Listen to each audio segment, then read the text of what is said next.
Hey, welcome back to my channel. I just built a car camping setup in the back of my SUV. This video is going to be all about trying to share that experience with you guys. Step one of this whole thing, research and planning. This was huge. I did all kinds of research, looked through YouTube videos, blogs, just to gain some ideas for what mine could look like. One of the important things to consider in this process is what you want underneath the platform for storage and how much sleeping room you want above the platform. So kind of plan out what you want to put underneath it. For me, I knew I kind of wanted two sections. Each would hold a good sized plastic tote that would store some food and other kinds of camping gear. So I found some totes I liked and I knew would fit the relative shape of my design, and I made sure they would still be able to fit underneath with the supports on my platform. So I got to sketching on my iPad, started working on a few different concepts, and then measured out my vehicle just to make sure some kind of platform like this could fit in there. After measuring, I knew it was able to fit, so I moved forward with the process, did my final design, listed out some materials, and hit up Home Depot. Now before I kick it back to me from a few weeks ago, I'm going to put the list of materials up on the screen for you right now. So this is everything that went into the whole build. It honestly was not that expensive at all, as you can see here.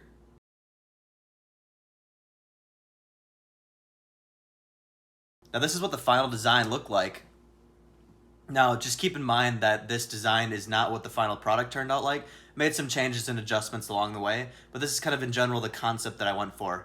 You can see the functionality of this piece. I wanted the back piece to be a little more permanent and stay in the trunk, and the other two pieces to fold up and go on top of it in case I wanted to use all the seats in my vehicle. So with the designing and thinking all done, it was time to look for materials at Home Depot. So yeah, I'm going to kick it back to me from a few weeks ago. All right, I'm here in the Home Depot parking lot ready to get my first set of materials. Now, I'm not going to be able to do this all in one go. I'm focused on the back piece first because I need to build that back piece and then do some final measurements so I can be sure. But one of the reasons I did so much planning is this, because I don't have any kind of wood saw or anywhere to cut wood like that. So I need to cut it here at the store. I got everything I needed at Home Depot, except I made one mistake. My back piece of plywood was actually cut to 32 by 40 and it was supposed to be 30 by 40. Well, it's a different day, as you can see by my change of outfit. I took my piece of plywood back to Home Depot today and they were nice enough to cut it again for me. Super kind, did it for free. I have my plywood with the correct measurements now, 30 by 40 instead of 32 by 40, so we are ready to go.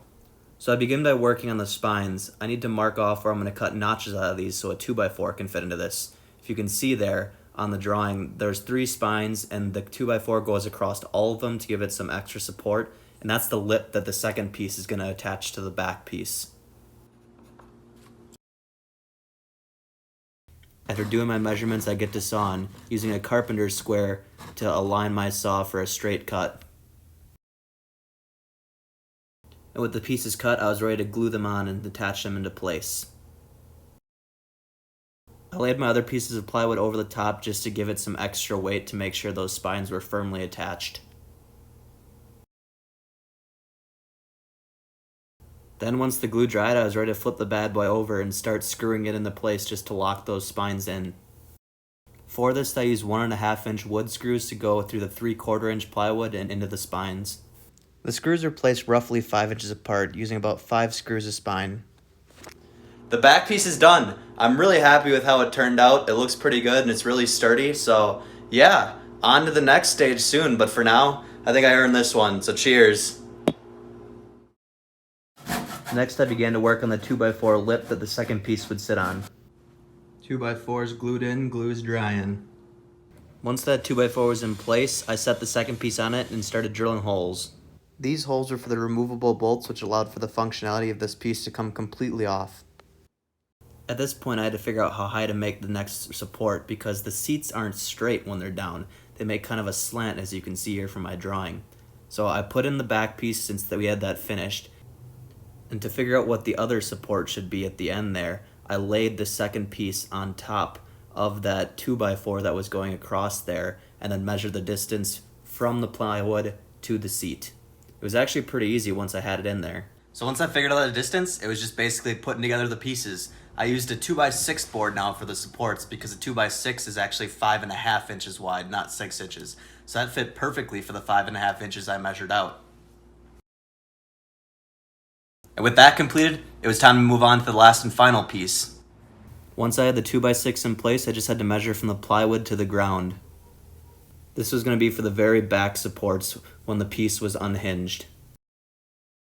The hinge is required because for that third piece to flip out, the seats have to be all the way forward. And obviously that can't happen while I'm driving. I'd have no room to fit myself in there.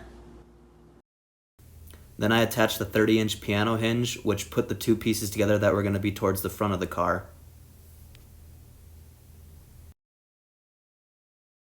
And finally, with the end in sight, the last thing to do is to attach carpet squares to the platform, just to make it nice and softer, and so when I put a mattress on it, it doesn't scratch it up.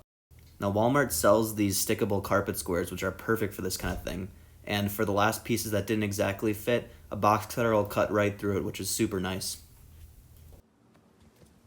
Carpet on the first piece is done. I don't have enough for the other two pieces, though, I realized, so I gotta go back to Walmart and get more. Not a huge deal, though, so we are nearing the end.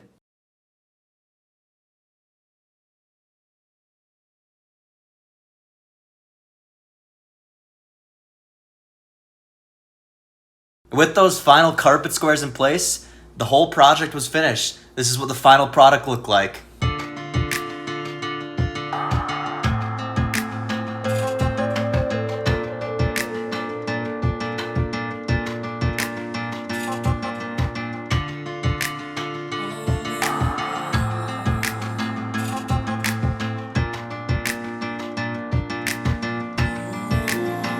So I hope you enjoyed learning about my experience going through this build. If you have any questions, just leave them in the comments below. I'd be happy to answer them for you. And make sure to hit that subscribe button, because I definitely plan on using this platform for many adventures to come, and I want you guys to be a part of that too. Until next time.